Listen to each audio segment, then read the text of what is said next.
The roar split the air. It was too close, too real. David's boots skidded in the dust as he turned toward the sound. His rifle, standard issue, always loaded, had fallen somewhere behind him. But that didn't matter now. Not when 3 lions stood between him and the trees. Not when their eyes locked onto him like he was nothing more than prey. He wasn't supposed to be out this far. Rangers weren't cleared for solo patrol in Zone 4, not after last month, not after what happened to Ethan. But David had a reason. He just never thought this would be how it ended. The largest lion, its mane dark with age, its mouth curled in silent hunger, took a step forward. David's heart pounded. He didn't move. He couldn't. Running would only make them charge. He slowly reached for the tranquilizer pistol strapped to his thigh. It wasn't much. 2 shots. 3 lions. 1 already circling behind.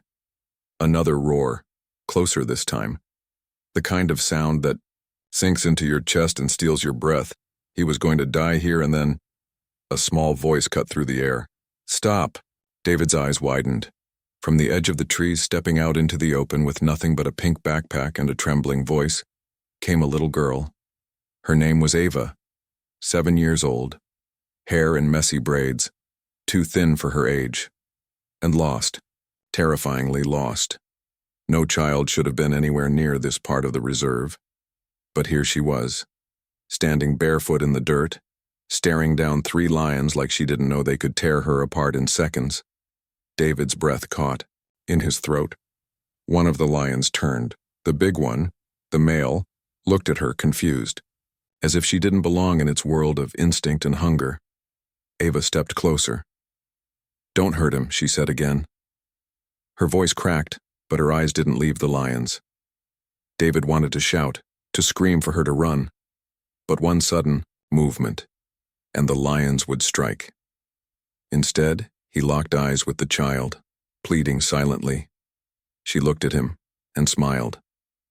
Then, unbelievably, she raised her tiny hand, and the lion sat down. David blinked. What was happening? The other 2 lions hesitated. Then one by one they backed away, not in fear, but as if they recognized her. As if they knew her. The male remained, eyes still locked on Ava. She walked toward it. "No," David whispered. But the lion didn't growl.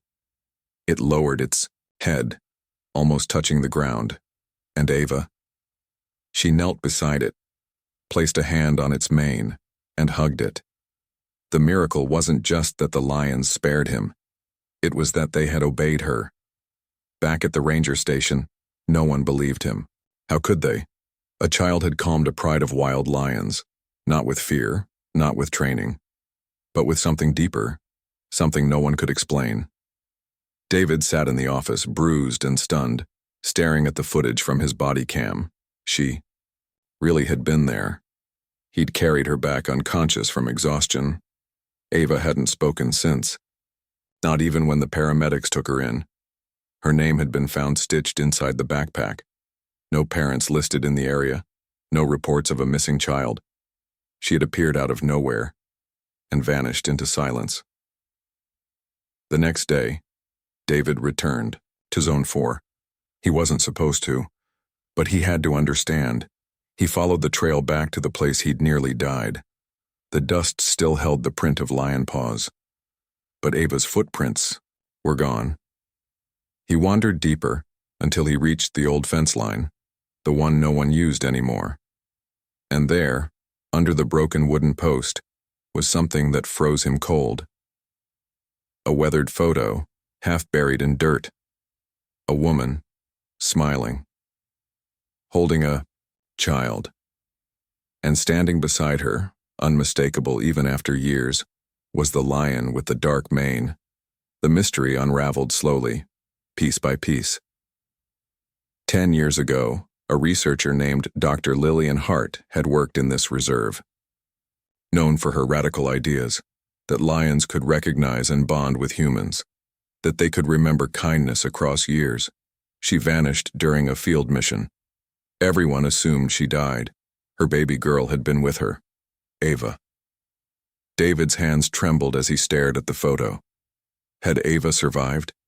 Had the lions raised her? It was impossible, but nothing else made sense. She wasn't lost. She had returned. They kept Ava in observation for days. Still no words, no tears. She would only stare at the window. David visited daily, brought her small things. A coloring book, a lion plush, even his ranger badge. Nothing worked. Until one afternoon, as he sat beside her silently, she reached for the badge. Her tiny fingers brushed his, and she whispered, "They're my family." His breath caught. "What did you say?" She didn't look at him. "They saved me. When I was small. When Mama didn't wake up." A pause. "The big one." He watched over me. David's eyes stung. "You mean the lion?" She nodded. "I call him Shadow." He didn't know what to do with this. The higher-ups wanted explanations. Scientists from the city demanded interviews. News vans parked outside the gates, waiting for the lion girl to speak. But Ava didn't want the world. She wanted the wild, and in his heart David understood. So he made a decision. They returned to Zone 4, just him and Ava. No cameras, no backup. She led him, step by step, into the heart of the land, and then the pride emerged. The lions surrounded them, calm, watchful. Shadow, the male, stood tall, his gaze locked on Ava. She stepped forward and placed her hand on his mane. David stood frozen. And then, Shadow did something no one could explain. He knelt. A full-grown lion bowed to a child. And in that moment, David saw it. Not fear, not dominance, but trust. Weeks passed. The world moved on. The story faded from the headlines, buried under politics and noise. But in the reserve, a quiet bond remained. A ranger and a girl, a pride of lions, and a secret, Ava. Stayed under the guardianship of the reserve, no longer lost, no longer alone. And David? He found something too. Not just a miracle, but purpose. He built a new sanctuary for lions, for her, for the wild connection they shared. One evening, as the sun dipped low, Ava stood at the edge of the tall grass. Shadow lay beside her, older now, his breaths slower. David watched from a distance. She turned to him, tears in her eyes. "He's tired," she said softly. David walked over, kneeling beside them. "I know." Shadow looked at Ava one last time and closed his eyes. They buried him near the trees. No ceremony, just silence. Ava sat there for hours. David stayed with her, his hand on her shoulder. She didn't cry. She didn't speak, until the stars came out. Then she whispered, "He was the first to love me." Years later, tourists still visit the reserve. They hear stories of lions, of a ranger once saved, of a girl who could walk among predators as if they were brothers. Most don't believe it. They smile, take photos, and leave. But sometimes, when the wind is quiet, a visitor might spot her, now older, stronger, walking with the pride that remains, and they pause, not because of fear, but because they feel it too.